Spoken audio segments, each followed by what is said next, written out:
Hello, my friend. This is Victor Pacini, and welcome to the Be Seen and Heard journey. Videos and audios that will empower you.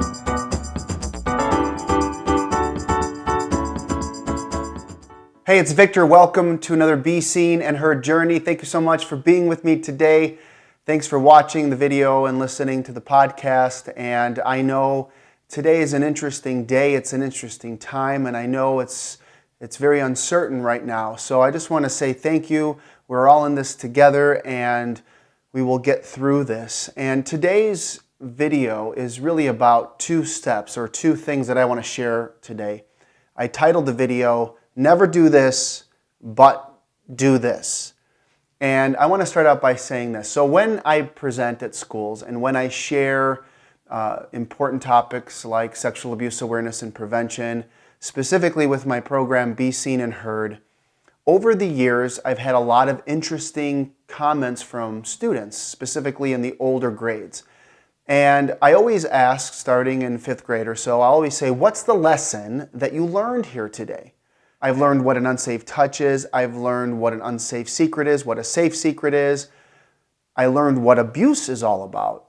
But lately, in the last couple of years, the answer I get that really threw me off guard the first time I heard it was this. I had a student one time raise his hand and said, the lesson I'm walking away with today is never do this to someone else. Meaning, never abuse another person. And when I first would hear that in a live audience, I would just kind of say, oh, of course, and I'd walk away.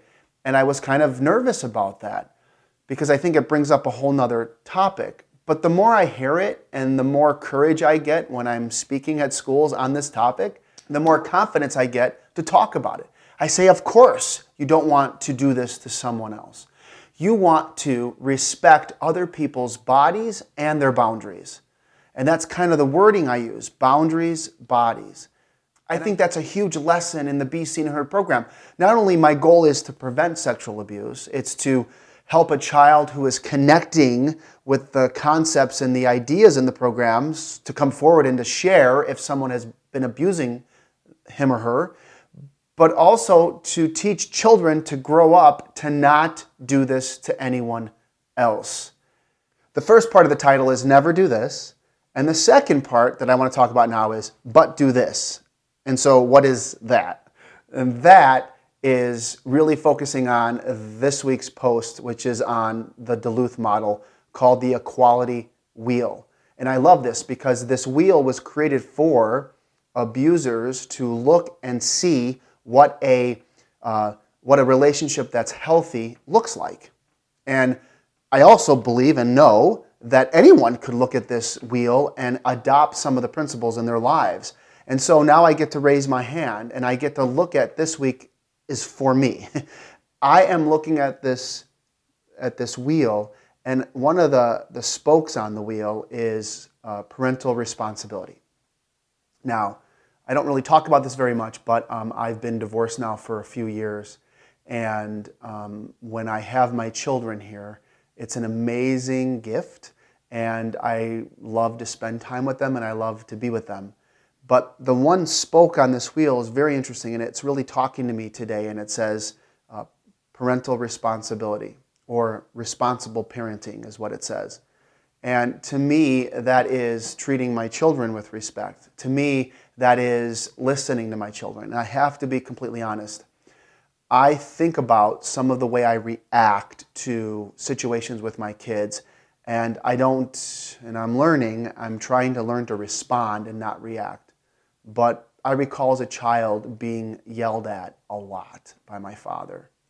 And I would leave the door open, the screen door open a little bit. Instead of saying, hey, Vic, can you close the door all the way? He would yell at me and say, why'd you leave the door open? Close the door, do it right. And again, I am learning to be more responsible in my life and to be responsible for the way I am as an individual. But I look back and I know that affected me. So there are times when I react to my children, and I do yell sometimes. I'm not proud of it. But I still think every day of my life I try to be a better father than I was yesterday. And I think one of the things you have to do is not beat yourself up, and that's something I'm getting better at. But my goal now that we have a lot of time to stay home in the next month or so, I'm going to really, really be aware of my kids being around me. And when things happen and when I'm ready to do that reacting kind of thing, I'm going to stop. And I came up with something that I think is pretty cool. I call it the power of 6. And I have it written in my journal. And it basically is this. I came up with this and I thought, there must be 6 other options for me. 6 other ways I can respond to when my kids drive me crazy. You know, maybe I walk away and go for a walk. I can go outside. I'm allowed to go outside, go for a walk, come back in. Maybe I allow them to be kids. So if they're getting in an argument with each other, let them do that and then have a talk with them afterwards. There are always other ways in which to respond to a situation. So the power of 6 is just a reminder for me. It's a practice, and that's what all of this is about. It's about practicing, reading, learning, putting new habits into place. So never do this, but do this. And so kids are being taught to never grow up to be abusers, which I love that. I think that is so powerful. But we're also teaching kids and parents and adults to do this, meaning to have the best possible relationship you can and to be aware of when things aren't going right and to be responsible to say, you know what, own it and say, I'm sorry, I'm working on it, let's keep moving forward. So with that being said, I know I kind of went long today, but it's okay because this is such an important topic. So with that being said, please share this video with your friends and family, and I wish you all the strength and the health that I can possibly give you. And we're all here together. We're all in this together. Let's be good to each other. Let's love each other. And let's be seen and heard. Talk to you soon. Bye.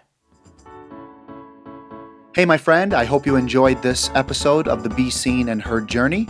If you'd like to follow me, please go to youtube.com/Victor Pacini or instagram.com/Childhood Victories, or head over to facebook.com/Childhood Victories, or visit my website, victorpacini.com. Please share this with your friends and family, and until next time, be seen and heard.